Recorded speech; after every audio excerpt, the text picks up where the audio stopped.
लोगों के बीच में आज बैठक की। उन्होंने अपनी जहां बात रखी, सुझाव दिए कि किस तरीके से प्रदेश और किसान को खुशहाल बनाया जाए।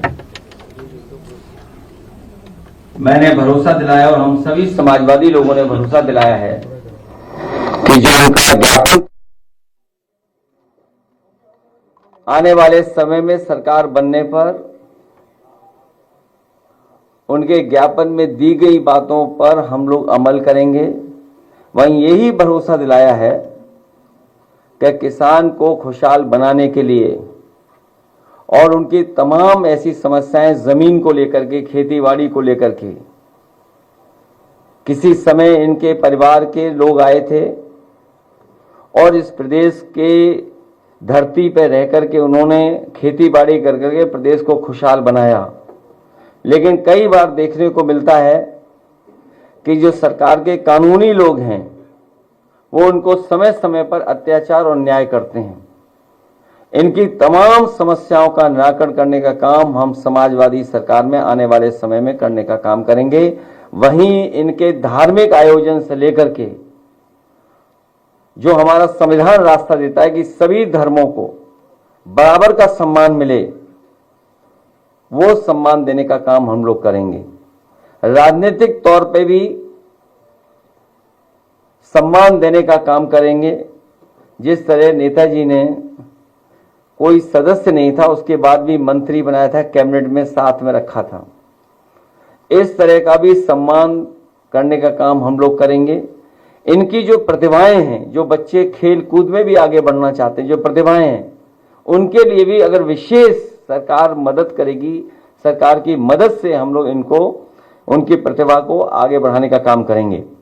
मैं धन्यवाद देना चाहता हूं तेजिंदर सिंह बेग जी को, गुरप्रीत सिंह जाजी साहब को, देवेंद्र सिंह खालसा जी को, जगदेव सिंह जग्गा जी, सुरेंद्र सिंह जी, इकबाल सिंह चीमा जी को, कुलदीप सिंह भुल्लर जी को, पिंदर सिंह सिद्धू, प्रतिंदर सिंह, गुरवंश सिंह चीमा जी, राजेंद्र सिंह खैरा जी और हमारे बहुत पुराने समाजवादी आदरणीय सरदार गुरदयाल सिंह जी और बड़ी संख्या में जो और साथी जिनका मैं नाम नहीं ले पा रहा हूं, समाज से जुड़े हुए सभी प्रतिष्ठित साथी जिन्होंने आज कार्यक्रम सफल बनाया, मैं सबका धन्यवाद देता हूं। मुझे पूरा भरोसा है इनका सहयोग और समर्थन समय समय पे हम लोगों को मिलेगा। अभी इन्होंने बड़े पैमाने पे हम लोगों की मदद करके कई सीटों को जिताने का काम किया।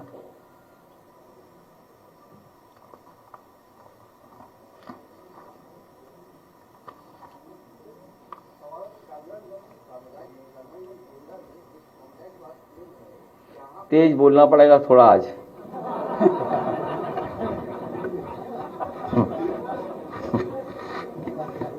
नहीं पता लगा गोंडा सुनाई दिया, कर्नलगंज सुनाई दिया, समस्या सुनाई नहीं दी। मैं विशेष धन्यवाद देना चाहता हूं उस नौजवान साथी का जिसने मुझे सम्मान से पगड़ी पहनाने का काम किया, सिमरन सिंह लाडी जी का। और इन्होंने बहुत से साथियों को पहनाया, बहुत से ऊंचे पद पे बैठे लोगों को भी पहनाया।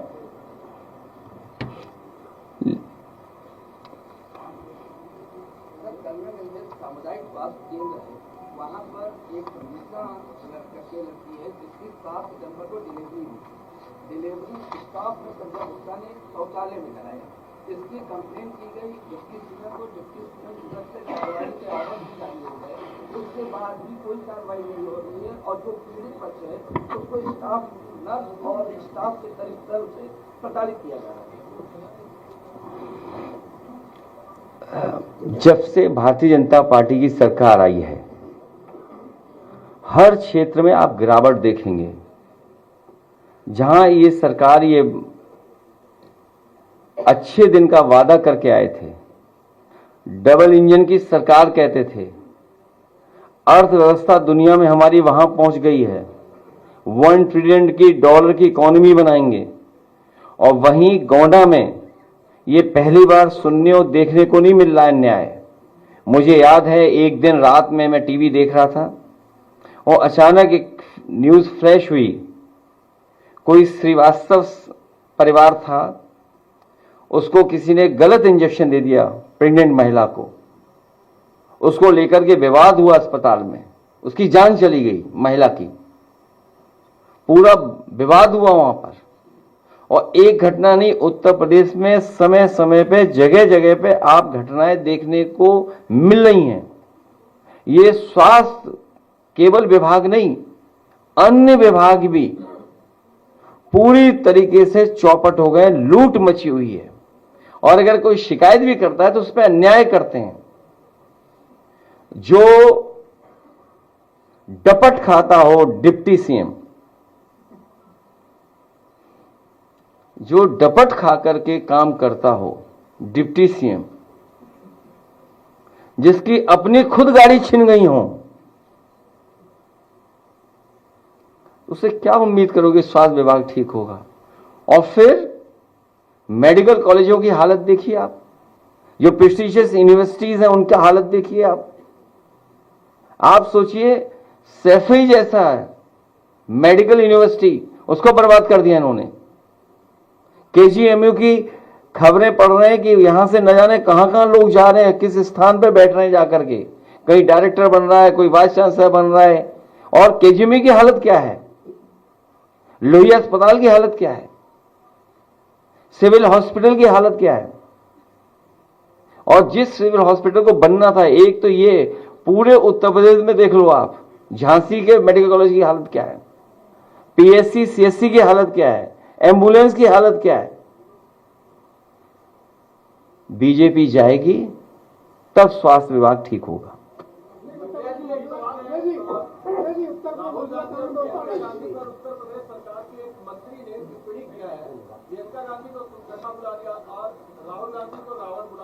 कौन है ये मंत्री? हालांकि वो कांग्रेस में भी रहे हैं और हमारे साथ थे तब ठेकेदारी करते थे। और ये जो साथी बोल रहा है ये अपना पैकेज नहीं बताएगा ये भी पैकेज पे ही चलता है, ये चैनल भी। अरे रुक जाओ, पूरी बात हो जाने दो। भारतीय जनता पार्टी के लोगों के पास काम नहीं है, इन्हें काम दिखाने को नहीं, खोखले हो गए हैं। जैसे 400 करोड़ की सड़क बनी, बीजेपी के लोग ऊपर से चमकते हुए दिखाई देते हैं, अंदर से खोखले हैं।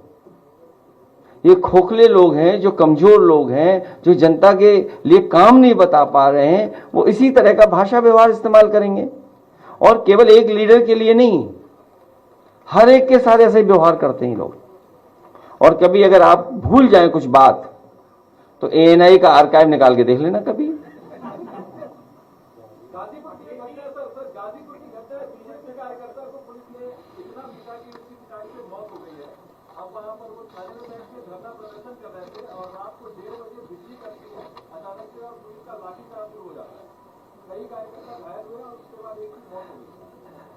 भारतीय जनता पार्टी की सरकार हिरासत में मौत का रिकॉर्ड के रिकॉर्ड बना रही है। और कोई एक घटना नहीं है, गुजरात के बाद शायद सबसे ज्यादा कस्टोडियल डेथ अगर कहीं हो रही है उत्तर प्रदेश में हो रही है। अभी तक तो दूसरे मारे जा रहे थे, दूसरे लोगों की जान ली जा रही थी। अब उन्हें दुख महसूस हुआ कि अपने को खोने से क्या दुख होता है। लोगों का जो दर्द हम लोग कहते थे यहां बैठ करके आपके बीच में समय समय पे कहते थे, कम से कम अब भारतीय जनता पार्टी के लोगों को दर्द समझ में आया होगा। और न केवल निंदा करनी चाहिए इस घटना की, बल्कि इस घटना के पीछे कौन है, इस तरह के काम करने के तरीकों को बढ़ावा कौन दे रहा है, कौन लोग हैं जो पीछे बैठ करके बढ़ावा दे रहे हैं। अभी कुछ दिन पहले हम लोगों ने अखिल भारतीय वीडियो पिटाई देखा था। अखिल भारतीय वीडियो पिटाई, उसमें क्या क्या हुआ था आपको खुद पता है।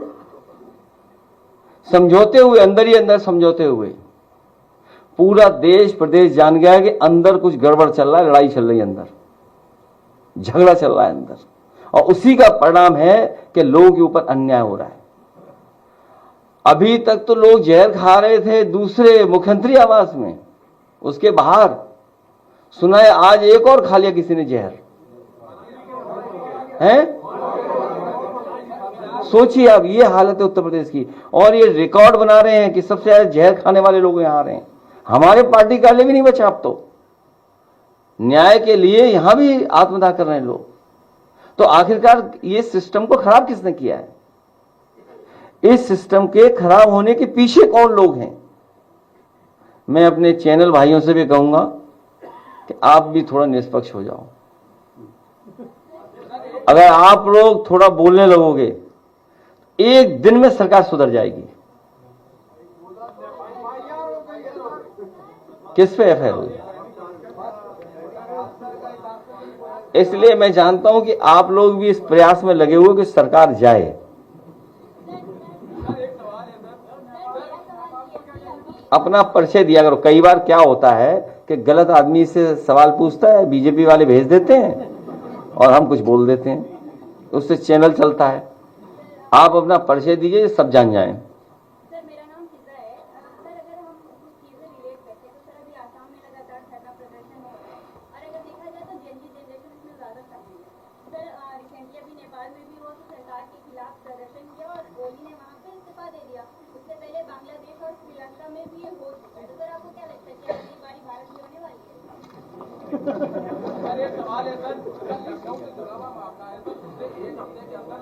मैं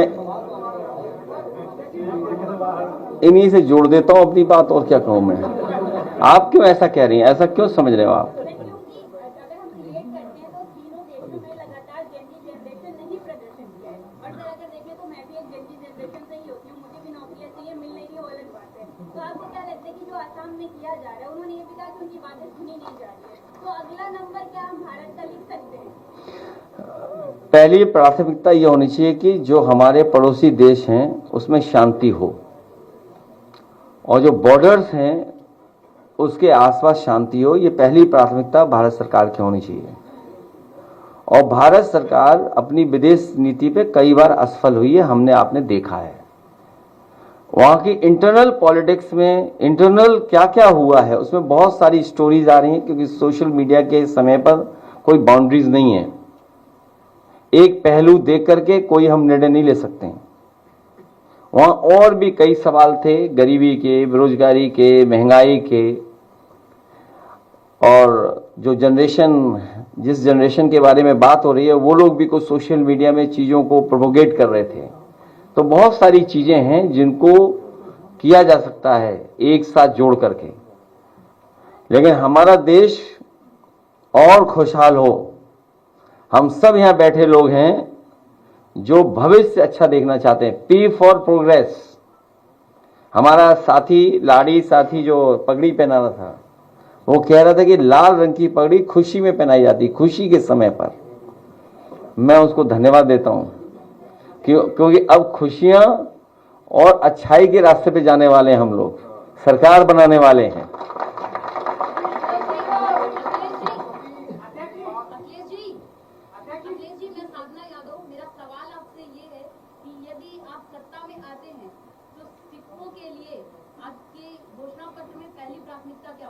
इतने चैनल कहां से खुल गई है सब?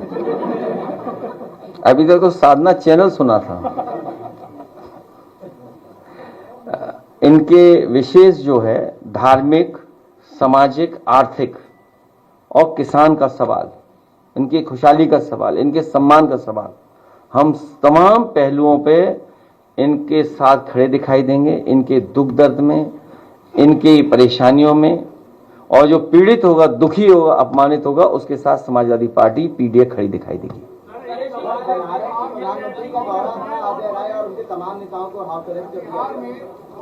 ये नई गिरफ्तारी है। हमारी पार्टी के तो सबसे पहले गिरफ्तार होते हैं।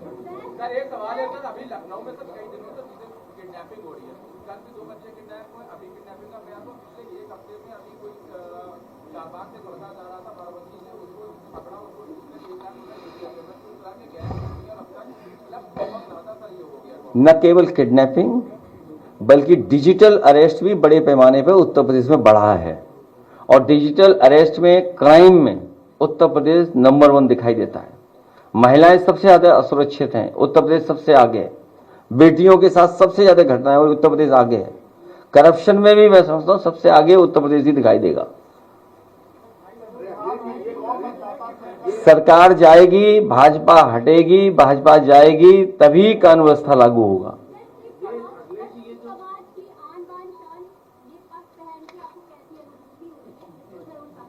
क्या चीज?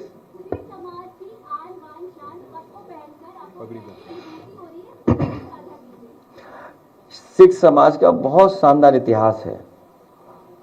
ये वो समाज है जिसने समय समय पर बलिदान दिया है अपनी मिट्टी के लिए, अपने सम्मान के लिए। अगर जान भी देनी पड़ी होगी तो परवाह नहीं की इन्होंने।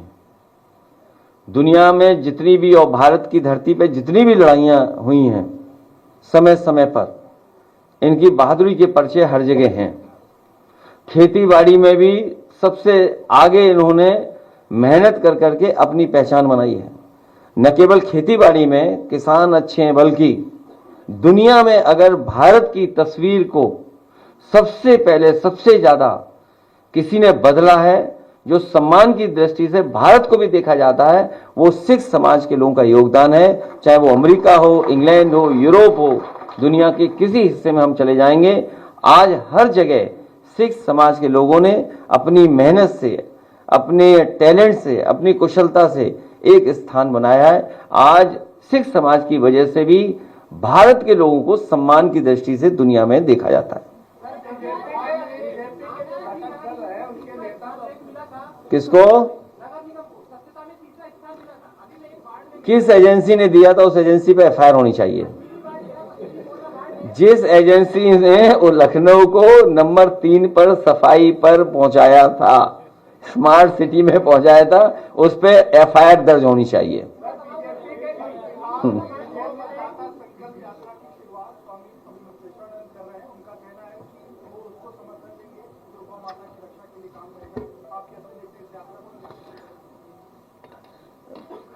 हम तो हर एक अच्छे काम को जो बीजेपी को हटाए उसके साथ हैं। हाँ? तेज बोलो भाई। बीजेपी के जो घटक दल के नेता थे वो कहीं अपमानित हो रहे थे। अब तो बीजेपी के मंत्री, उप मुख्यमंत्री नर्सों का ट्रांसफर नहीं करवा पा रहे, कार्यवाही नहीं करवा पा रहे हैं। सरकार चलाक हो रहा है, जो कार्यवाही नहीं करवा पा रही। एक क्वेश्चन आपसे ले लिया था। हाँ, अच्छा, सच्चाई तो ये है, ये साथी जो कह रहा है अभी आपने, ये जो साथी कह रहा है, अंदरूनी लड़ाई का खामियाजा हम और आप उत्तर प्रदेश की जनता क्यों भुगते हैं? जो अंदरूनी युद्ध चल रहा है, अंदरूनी लड़ाई चल रही है, उसका खामियाजा हम और आप क्यों भुगते हैं? करप्शन पीक पर है। सोचो, करप्शन पीक पर है, अधिकारी मनमर्जी कर रहे हैं। अब तो शायद दुख दर्द समझ में आया होगा बीजेपी को, क्या दुख दर्द होता है। याद कीजिए वो समय जब बैंक डकैती में एक फर्जी फेक इनकाउंटर हुआ था, जौनपुर में एक यादव का फेक इनकाउंटर किया था, और उसके बाद सोचिए सरकार ने उस फेक एनकाउंटर को जस्टिफाई करने के लिए अपने स्वजाति छत्री भाई का भी फेक एनकाउंटर किया था। इस सरकार से क्या उम्मीद करोगे आप? वो घटना तो आपको याद होगी।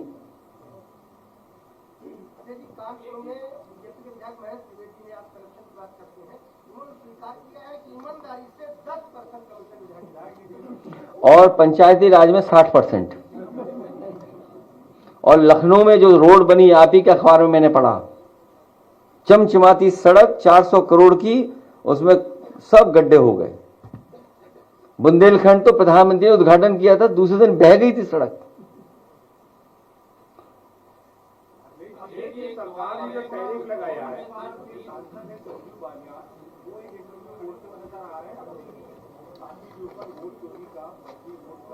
आरोप लगा रहे हैं, क्या आपको लगता है कि आप लोगों के इस अभियान के बाद अब बीजेपी के अंदर भी इस तरह की आवाजें उठने लगी हैं? ये बड़ा सवाल है, और इलेक्शन कमीशन को ये बात सुनिश्चित करना चाहिए। ये इलेक्शन कमीशन की जिम्मेदारी है कि इस तरह का वोट चोरी कहीं ना हो, वोट डकैती कहीं ना हो।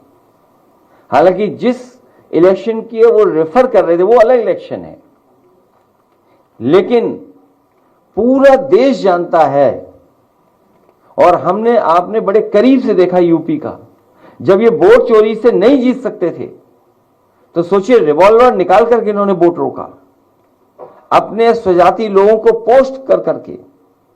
उस समय जितने भी प्रिसाइडिंग ऑफिसर्स बने थे, जितने भी चुनाव से संबंधित अधिकारी पोस्ट हुए थे, क्या मुख्यमंत्री जी ने अपनी स्वजाति के नहीं पोस्ट किए थे?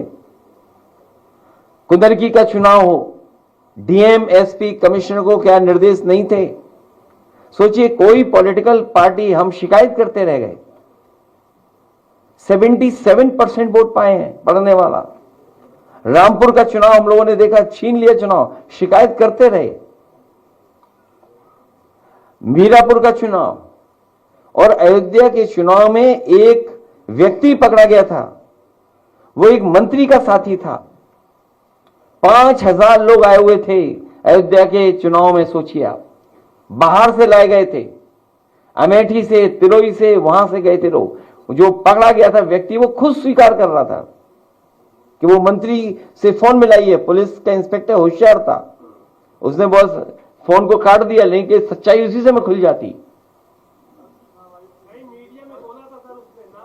नहीं, मीडिया में बोला था, लेकिन इंस्पेक्टर बड़े होशियारी से बचाव करके ले गया। तो ये डकैती हो रही वोट की। जो बात मैं कहना चाहता हूं, इसी तरह की वोट की डकैती होगी तो हो सकता है जो आसपास के देशों में जनता सड़कों पे दिखाई दी, हो सकता है जनता भी सड़क पर दिखाई दे।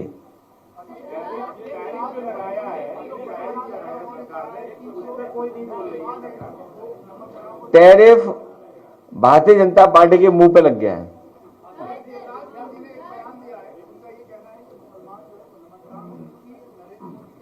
अरे वो खुद नॉन वेजिटेरियन है। कोई हमें ये बताइए, हमारे साथी बहुत से सवाल पूछ रहे हैं।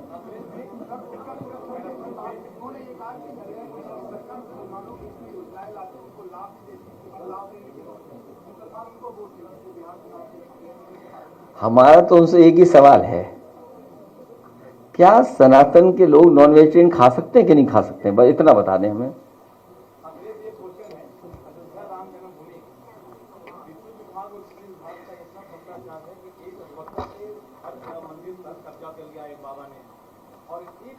किसने?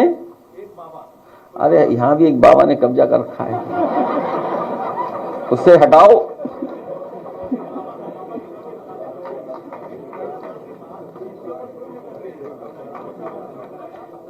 अरे तेज बोलोगे तो आवाज पहुंचेगी नहीं। हमें यही बाबा समझ में आएगा, एक बगल में है। तेज बोलो।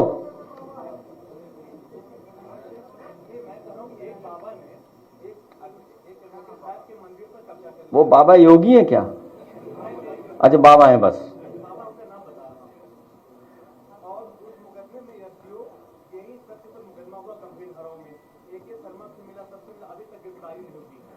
तो हमारा आपके माध्यम से जो आप सवाल कर रहे हैं, कानूनी कार्रवाई हो, दोषी जेल भेजा जाए।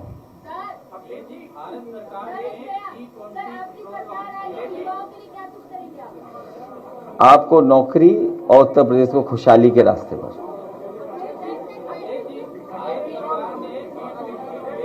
क्यों, कहीं जाने का मन नहीं है आपका?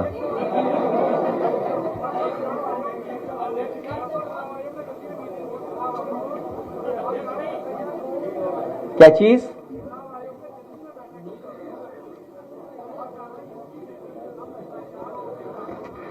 समाजवादी पार्टी, क्योंकि सुप्रीम कोर्ट के समय समय पे निर्देश आए हैं और सुप्रीम कोर्ट ने निर्देश दिए चुनाव आयोग को, हमें पूरा भरोसा है कि चुनाव आयोग उन निर्देशों का पालन करेगा। चुनाव आयोग भारतीय जनता पार्टी का जुगाड़ आयोग नहीं बनेगा। जो चुनाव आयोग की जिम्मेदारी है कि सही वोट बढ़ना, गलत वोट नहीं बनना और निष्पक्ष चुनाव, ट्रांसपेरेंसी लाए। हमें उम्मीद है कि टेक्नोलॉजी इतनी है, आधार भी है और तमाम सुविधाएं इलेक्शन कमीशन के पास हैं, तो वोट पूरा बनेगा, कोई छूटेगा नहीं। और जब वोट पड़ने का समय आएगा तब भी निष्पक्ष चुनाव होगा। पत्र वायरल हो रहा है, उनका कहना है थाना प्रभारी के द्वारा उनके खिलाफ अपमान किया गया। लगातार मंत्रियों के पत्र वायरल हो रहे हैं, कैसे देखते हैं विधायक के साथ? देवी रानी महोदय ने जो पत्र लिखा उसको थानेदार को बर्खास्त करने की मांग की है। उनका कहना है कि विधायक के साथ उन्होंने अभद्रता किया। क्या लगता है? जितनी जानकारी हमें है वो जानकारी ये है कि उनका अपमान जानबूझ कर कराया जा रहा है। जितनी जानकारी हमें है उतनी उनका जानबूझ करके अपमान कराया, इसलिए अपमान कराया जा रहा है क्योंकि उन्हें लाया गया था मुख्यमंत्री बनाने के लिए। वो एक गवर्नर थी। शायद बहुत कम ऐसे चुनाव हुए होंगे जहां पर गवर्नर विधानसभा का चुनाव लड़ते हों। वो गवर्नर थी, उन्हें भरोसा दिलाया गया था कि वो मुख्यमंत्री बनेंगी। अब जो मुख्यमंत्री बने हैं वही अपमानित करा रहे होंगे। और जो कमीशन वाली बात है, एक विधायक ने कहा, मंत्री ने कहा, आप सोचिए एक डीएम को, एक आईएएस को अपने बंटवारे के चक्कर में अंडरग्राउंड रहना पड़ा था। वो कहां है आईएएस, बताइए आप, कहां है अंडरग्राउंड?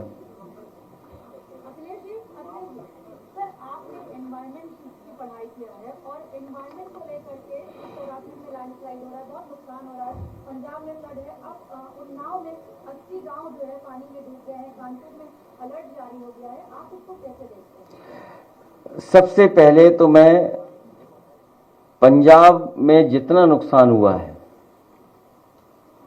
बड़े पैमाने पर लोगों की जान गई है, बड़े पैमाने पर खेती जो खड़ी थी किसानों का नुकसान हुआ है, किसान गांव में जो अपने जानवर रखता है उसका नुकसान हुआ है।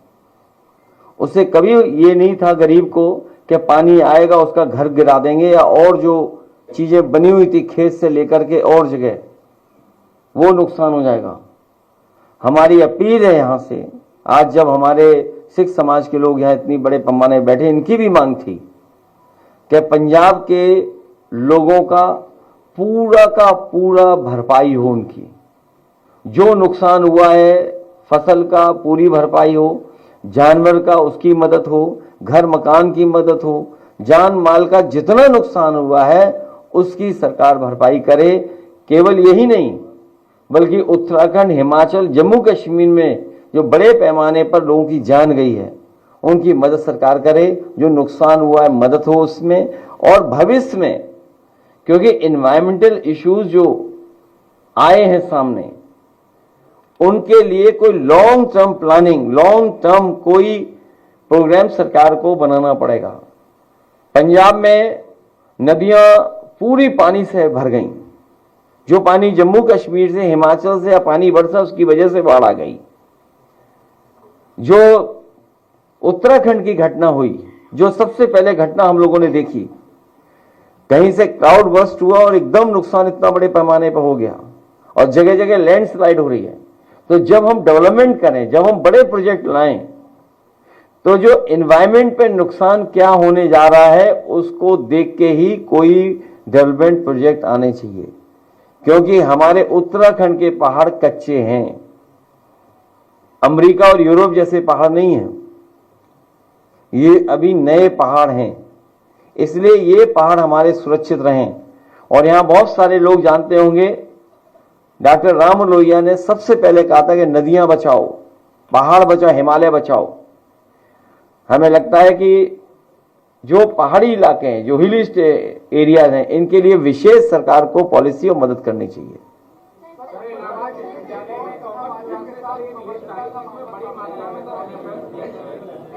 एनएफएस नया प्रोग्राम है, ये बीजेपी जाएगी तभी एनएफएस से बचेंगे।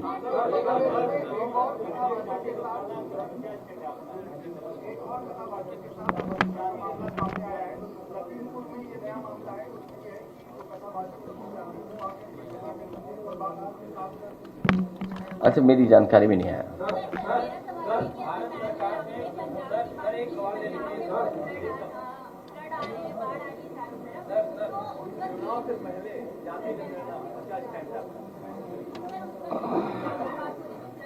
काफी बाढ़ आ रही है, लोगों के घर हो गए। सर सोशल मीडिया पे वीडियो भी बहुत वायरल हो गई जिसमें कुछ मुसलमान वहाँ पे सिखों की मदद करते नजर आ रहे हैं, लेकिन कुछ दिन पहले देश की सरकार ने ये कहा था कि मुसलमान देशद्रोही होते हैं, वो तो किसी की मदद नहीं करते। इस चीज पे आप क्या कहना है? भारत के लोग, हिंदुस्तान के लोग एक दूसरे की मदद करते हैं, केवल बीजेपी नफरत फैलाती है।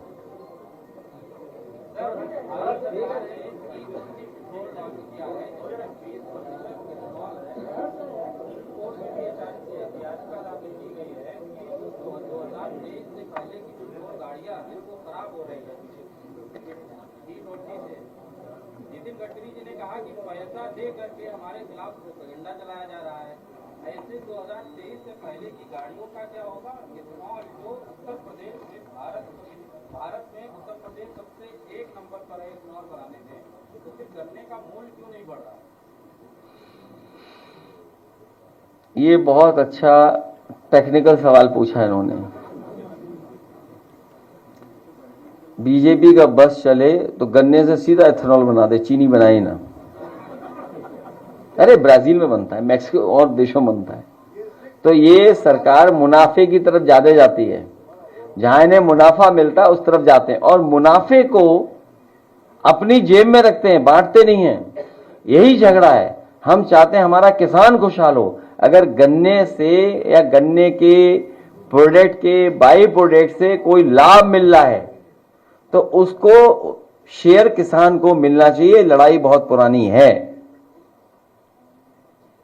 ये लड़ाई बहुत पुरानी है। जो मुनाफा कमाया जा रहा है उसका बंटवारा किसानों को हो, किसानों को लाभ मिले उसका। सर, सपा के वरिष्ठ नेता आजम खान साहब को हाईकोर्ट से जमाया। कौन?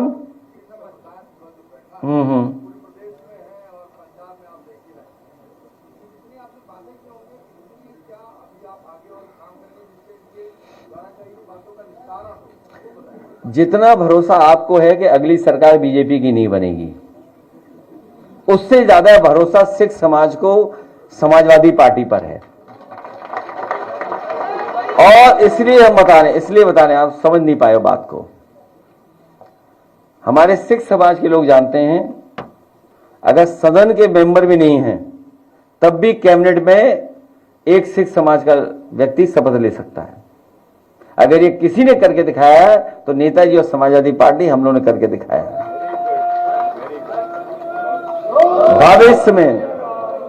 भविष्य में समाजवादी सरकार बनेगी।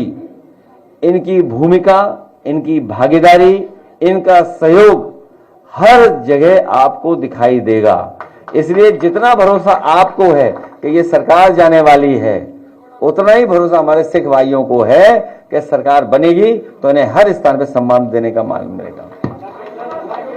आखिरी में, अभी रुक जाइए, अभी जाइए मत, एक गाना हमारे साथी का है। अभी नहीं जाइए है? क्या चीज? आवाज नहीं आ रही है। अरे रुक जाओ, उनकी बात। हाँ, समाजवादी पार्टी और हमारे लोग लगातार इस प्रयास में कि उन्हें न्याय मिले और उनके सभी मुकदमे खत्म हो। समाजवादी सरकार बनेगी तो एक एक मुकदमा उनका वापस ले लिया जाएगा। और सोना खरीद लो, दिवाली तक 2 लाख रुपए होने जा रहा है। मुनाफा कमाओ, क्यों बुराई कर रहे हो महंगाई की? बीजेपी की तरह काम करो, महंगाई मत बोलिए, मुनाफा बोलिए कि अगले 2 वर्ष बाद मुनाफा होगा। सोना खरीद लो, दिवाली पे 2 लाख रुपए होने जा रहा है। अरे मैं आपसे कुछ और बात कह रहा हूं, आप बात ही नहीं समझ पा रहे हो। बीजेपी की तरह चलो, महंगाई से उन्हें नहीं लेना देना है, आपको सपने दिखाएंगे मुनाफे के कि आप दिवाली तक और सोना खरीद लो। सुनने में आया है, हालांकि सच्चाई कितनी मुझे नहीं पता, कोई सोना बहुत इकट्ठा कर रहा है। अब वो आप लोग पता करो, लखनऊ से कितनी दूरी पे बहुत सोना इकट्ठा हो रहा है।